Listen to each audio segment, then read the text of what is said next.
কচুয়ায় বোরো ধান সমলয় পদ্ধতি চাষের উদ্বোধন ও কৃষক সমাবেশ অনুষ্ঠিত হয়েছে। শুক্রবার কচুয়া উপজেলার কৃষি সম্প্রসারণ অধিদপ্তরের আয়োজনে উপজেলার ৫ নং পশ্চিম সহদেবপুর ইউনিয়নের প্রসন্ন কাপ গ্রামের মাঠে রাইস প্ল্যান্টারের মাধ্যমে ৫০ একর জমিতে চারা রোপণ করে বোরো ধানের সমলয় চাষের পদ্ধতি কার্যক্রম উদ্বোধন করেন ও কৃষক সমাবেশে প্রধান অতিথির বক্তব্য রাখেন চাঁদপুর জেলা প্রশাসক মোহাম্মদ মহসিন উদ্দিন। এ সময় তিনি বলেন, কৃষকরা সমলয় পদ্ধতি ব্যবহার করে তাদের ভাগ্য উন্নয়নে পরিবর্তন করবেন। এই উপজেলার যান্ত্রিকীকরণ ও আধুনিক চাষাবাদের মাধ্যমে ৫০ একর জমিতে ৭২ জন কৃষক সমলয় পদ্ধতি বোরো ধান চাষাবাদ করবেন। কৃষি উৎপাদন খরচ কমলে দেশ খাদ্য উৎপাদনে আরও সমৃদ্ধ হবে বল। এই পদ্ধতির চাষাবাদে বীজতলা তৈরি ও ধান মাড়াই যান্ত্রিকীকরণের মাধ্যমে সম্পূর্ণ করা হবে।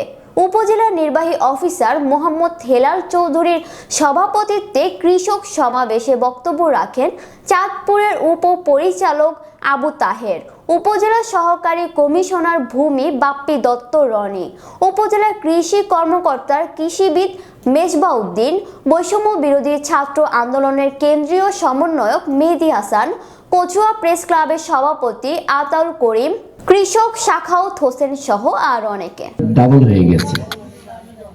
সীমিত সামর্থ্য আছে, সীমিত সুযোগ সুবিধা আছে, আপনি চেষ্টা করছেন।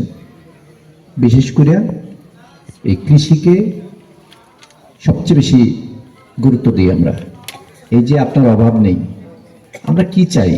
আমি হয়তো আমার খাবারের মেনুতে মাংস থাকতে পারে, মাছ থাকতে পারে, বা আলু ভর্তা থাকতে পারে, অন্য একটা শাকসবজি থাকতে পারে। সবার একই সামর্থ্য নেই, কিন্তু অভাব বলতে আমরা কি বুঝি? অভাব কিন্তু যে মাংস পায় না তাকে অভাব বলি না, বলি আমরা চাই আমাদের স্ত্রী সন্তানরা যেন এক মুঠো ভাত পায়, ভাতের সাথে কিছু হলেই হয়, তাতেই আমাদের চলে। তো এই যে এখন আপনাদের অভাব দূর হয়েছে, তার মূল কারণ হলো কিন্তু কৃষিতে আপনারা মনোযোগী হয়েছেন।